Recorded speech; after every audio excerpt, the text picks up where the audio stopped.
Okay guys, I've got a lot of pretty strange rods and reels here. We've been doing a lot of this microfishing stuff with these little tiny, funny looking rods. Today we're going to talk about if these are toys or if these are tools. How well do they actually work? And should you spend your hard-earned money on something like this? These days, our time is precious to us. And wasting our time is oftentimes wasting our money. So, should you waste your time with micro rods? Stay tuned to find out.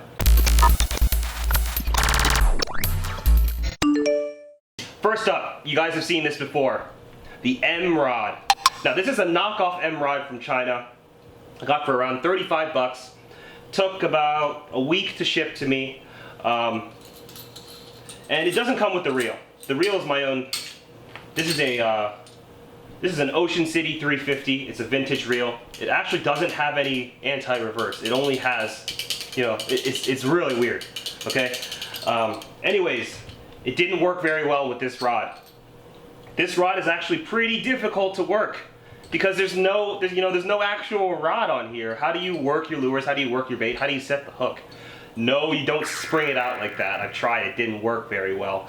Now I tried using this while shore fishing, and I would much rather use a regular rod. It was very difficult, very frustrating. Now when you saw me using this on the M-Rod episode, it looked like I was catching a lot of fish really fast, but what you didn't see was all the cuts that we had to make because it was so frustrating to use. It's a novelty rod. Novelty. For fun. That's about it. If anyone out there owns an M-Rod and loves it, explain to me how you use it effectively, because it didn't work very well for me. Next one. I know you guys have all seen this one. The little pen rod.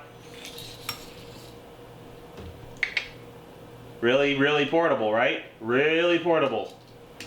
But let me tell you guys about something. This is how you set it up. You unscrew this, put this back in, and then screw it back in just like a standard rod. Take a look at this. I mean, this was what, 15 bucks on Amazon? This is plastic. This is plastic. The knobs are plastic. Even maybe the bolt is plastic too. No, it's metal. This is plastic. The drag setter right here. Now let me tell you guys something that you might not know. You can't even cast this thing. It's really hard to even cast this thing because when you cast it, this wheel, when you cast it, the handle will spin around like crazy. That's just how the rod works. That's how the reel works. In my opinion, toy. Does not work very well. Now, these can't all just be toys, right? Some of them have got to work, right? They don't just make it just for novelty, right? Let's take a look at this one. This one I ordered from a China company as well for very cheap, I think like 5 bucks.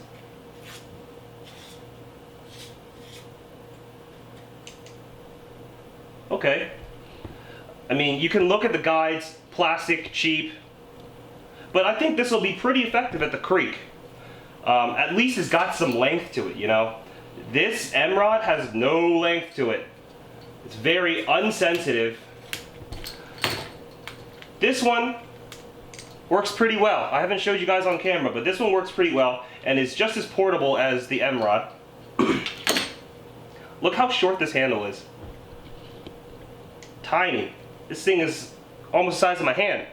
But you can put whatever reel you want on here. I think what you should put on here is a small little light little reel right here.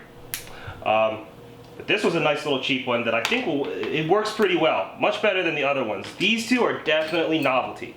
Okay? This one, it's okay. Now, this is my favorite one that I have not showed anybody yet. Straight from China. Instructions are all in China. In China? Instructions are all in Chinese.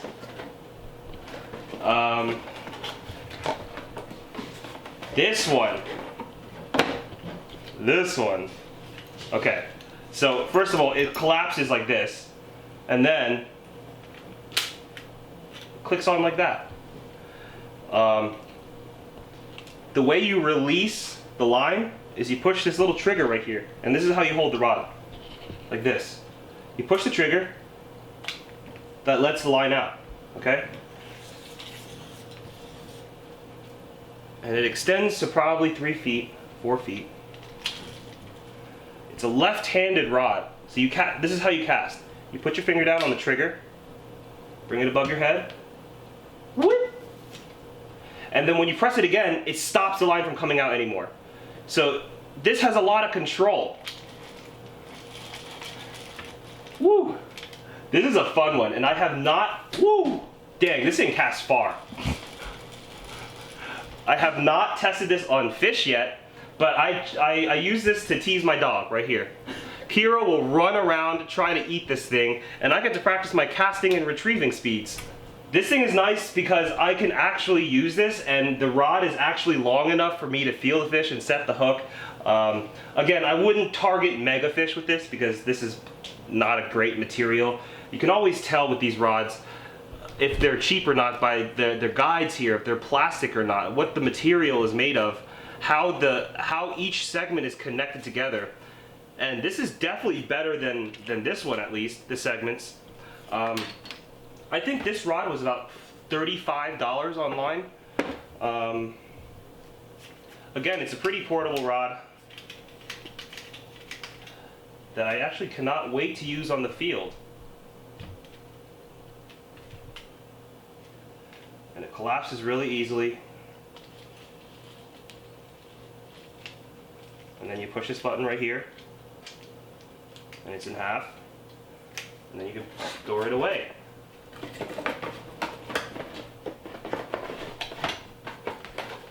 There we go. And it's stored away. So that's my quick little review of my collection right now. You got to be careful with the micro rods that you choose to buy. I found that it doesn't really, price of the rod does not necessarily equate to the quality of the rod, because something like this cost me, this was pretty expensive actually compared to this, but I would much rather use this one. My suggestion for you is to buy multiple different ones and field test them all. It's kind of hard to tell by just picture. A lot of times I like to feel out to see how I like it. But when that's not available for me to feel it out, I just order a couple of them and I see which one I like best. But this one is by far the worst. This is by far the worst. It's like, I might as well be using the bamboo skewer at this point. It's probably one step above the bamboo skewer. Anyways, I'm curious to hear from you guys. Which one of these rods do you have yourself? Which one of these rods would you like to try for yourself? Let us know in the comments below which one you want to see us use next in an episode. We were thinking about doing a versus episode where we compare something like this versus something like this, and we have a fish off. What do you think? Let us know. Oh, you know what? I forgot to tell you guys. We have a brand new suggestion box at senkuskipper.com. So basically, we're a big community here, right guys? I'd like to consider us a community. I'd like to consider us all friends here, right? We need to be able to talk to each other. We need to be able to communicate ideas with each other. And a lot of times it's kind of difficult to answer all the comments in the comment section. But this suggestion box, you guys can type in whatever kind of suggestions you have, any kind of ideas that you have, stuff that you don't like about our show. Tell us about it. We need to know. We need to talk to each other. And the suggestion box and the suggestion box is the place to do it. That's at senkuskipper.com. I also want to take this time to let you guys know we've got 2 brand new tutorials, what knots to tie and when. It's a great guide that teaches you specific knots for specific rigs and specific lures. This is going to be really helpful to any kind of beginner who doesn't know. We also have a brand new one called Best Pier Fishing Lures and How to Use Them. These are my top favorite lures, and my top favorite lures to use on the pier, when to use them, how to use them, and what size to go for. These are great crash courses. We offer a lot of helpful information at senkuskipper.com to not only beginner fishermen, to anyone who wants to learn. So visit senkuskipper.com if you need help. See you guys.